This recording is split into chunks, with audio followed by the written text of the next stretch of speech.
While it is extremely important to talk about signs of healing after narcissistic abuse, it is crucial and practical to talk about signs that show us you may not be healing well. Why, you may ask? Because trauma that you experience in a narcissistic relationship is pervasive. It is stored in your body as implicit memories and adaptations. It is stored in your subconscious, in the deeper parts of your brain. It's not something that you forget with time. You don't remember it consciously. I can tell you, if you were to leave a narcissist today and just wait and do nothing about the trauma, the possibility is after 10 years, you could be in the same state that you were in on day one after leaving. Trauma doesn't just resolve with time. Your body has to feel safe for it to let go of all the adaptations, alterations, and changes it made while being with a narcissist. Let's talk more about this in today's episode. Hi, I am Danish, a narcissistic abuse recovery professional. Today's episode is going to be a little bit different. Now, I do not mean to be negative. Yeah, I know it's very important to talk about progress. It's very important to celebrate the small victories. But in my opinion, I also think it's very important to make changes when necessary. Because if things are not changing, if you are not improving, if you're not getting better, that means things need to be done differently.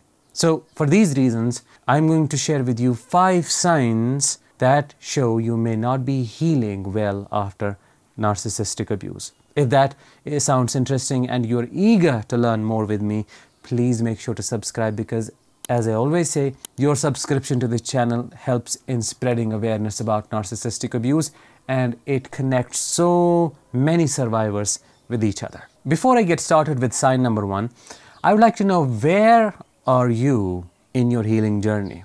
How do you feel now? How long has it been since you left the narcissistic environment? And what changes do you still want to make in your life to feel even more better? Let me know in the comments and help other survivors also set realistic goals in their healing journey. Sign number 1, this is by far the biggest one. Trauma bonding and cognitive dissonance. Yeah, these two things, these two are called atypical signs or symptoms of trauma. Atypical because you wouldn't see these two symptoms in other trauma disorders. Those people who experience other traumas, these two things are not present there. Trauma bonding simply is the addiction to the narcissist. A part of you knows who they are, yet the other part still, is confused by those good memories and probably to some extent wants to go back and still does not have the clarity, still cannot see fully the narcissist for who they are. If you're dealing with this, if you're struggling with this, I must tell you that yes, one big part of resolving trauma bonding and cognitive dissonance is just giving time for your brain to rewire itself. How much time, you might ask? At least 8 months, because that is the amount of time your brain takes to create a new neural pathway. So you need to give it that time. But again, there is this one important thing to understand. If you are in a constant state of fight, flight, or freeze, if that is not changing, if you're continuously ruminating, if the narcissist is still in your life and the exposure is on, the possibility of this cognitive dissonance and this trauma bonding to be the way it was in the past is quite high. So if your trauma bonding, if your cognitive dissonance, both of these are the same, let's say a year after leaving the narcissist, then you might need to do a little bit more work on your nervous system. You might need to learn the skills to regulate yourself so that you can stay in a calm, in a parasympathetically dominant system, which then ultimately can increase your capacity to handle those urges and could create the space for you to resolve the cognitive dissonance so that you can see the narcissist for who they are. So this is sign number 1. But again, there's a lot of nuance to this, a lot of subtlety. It's not always the same in all cases.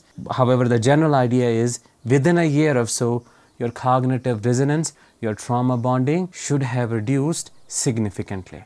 Sign number 2, chronic self-doubt.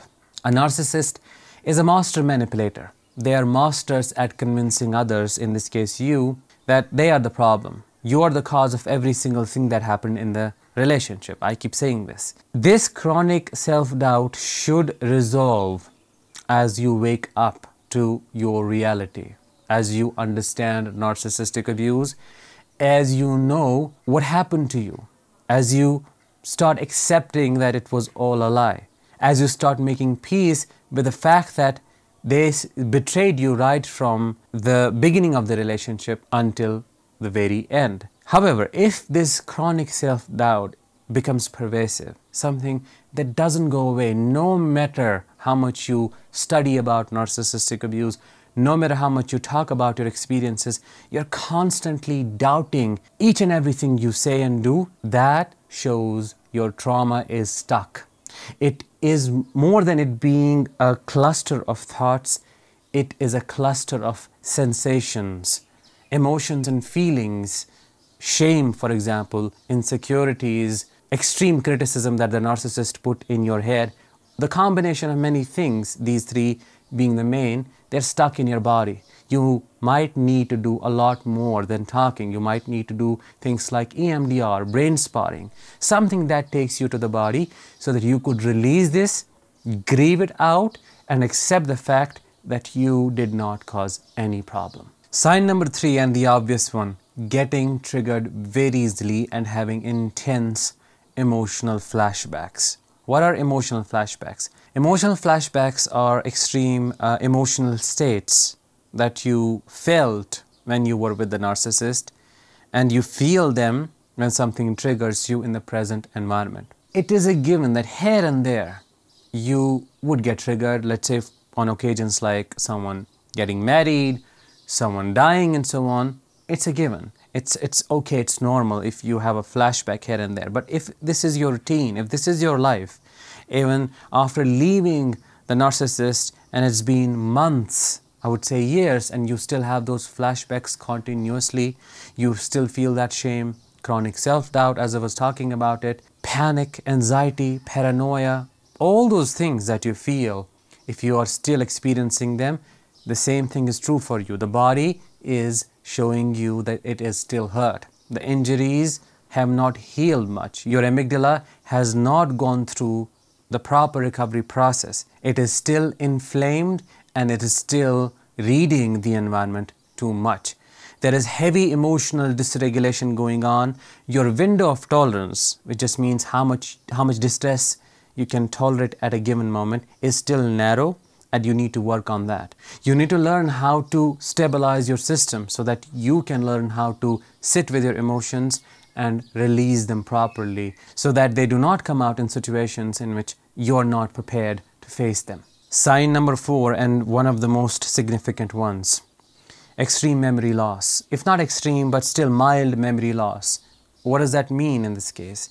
Not remembering things, having difficulty concentrating, focusing, not being able to read, not being able to just remember day-to-day things. This is a sign that shows maybe your brain is still injured, your hippocampus is still small in size, memory consolidation, storage, retrieval, all of these processes probably are getting affected. So what do you need to do? It comes back to your nervous system. Maybe you have never come out of that state of panic. You're still living that. Yes, your environment has changed. You have left the narcissist, but probably you're still in there in one or the other form, at least here in your brain. So that is the sign that you might need to change things. What things am I talking about? You might need to do things, do activities and exercises that induce physical relaxation. Yes, body-based relaxation is the key to trauma healing. Muscular relaxation, relaxing your muscles, staying in a relaxed state overall throughout your day so that you can send signals to your nervous system, ultimately your brain, that it is safe enough for you to balance it out, to change the structure of your brain so that you move from surviving to thriving. That is the understanding here. Do you still struggle with memory loss? If yes, in what form or shape? Or have you healed it? If yes, what helped you the most? Let me know in the comments. Number 5 and the last one, having extreme trust issues. It's totally understandable that you would struggle with trusting others for a long time. Because you have experienced the betrayal of the worst form. The narcissist betrayed you every single moment. So of course you are going to find it extremely difficult to be vulnerable with people who show up in your life as your friends or a potential partner, anyone with whom you can get emotionally intimate.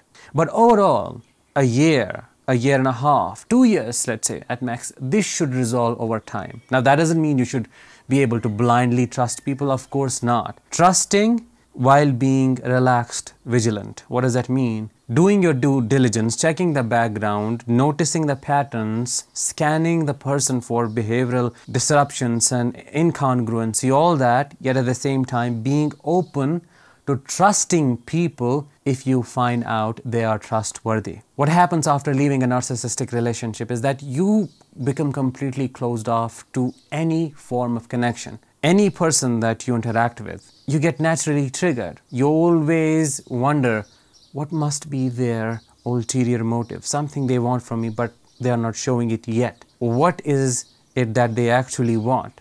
This kind of thinking is protective thinking. It's a coping mechanism which should heal over time. If you're struggling with trusting others even after years of leaving the narcissist, then you might need to work on betrayal trauma. Betrayal trauma is specifically what is keeping this moral wound alive, and that is where you need to go. You need to process those experiences, sensations you felt while being with the narcissist when you found out they were betraying you. Betrayal doesn't only mean being cheated on. It means a lot of things, being lied to, being gaslit, being manipulated. All of those things they do. So that is where you need to go. That is the part of healing which probably is pending in your case. In a nutshell, we can say your body tells you a lot of things about your healing process and the progress you have made. You just have to listen and pay attention. Take the feedback and accordingly make the changes. That was it for today's episode. I hope you found it insightful. If you did, please let me know in the comments. I'll talk with you in the next one. Until then, let the healing begin and continue.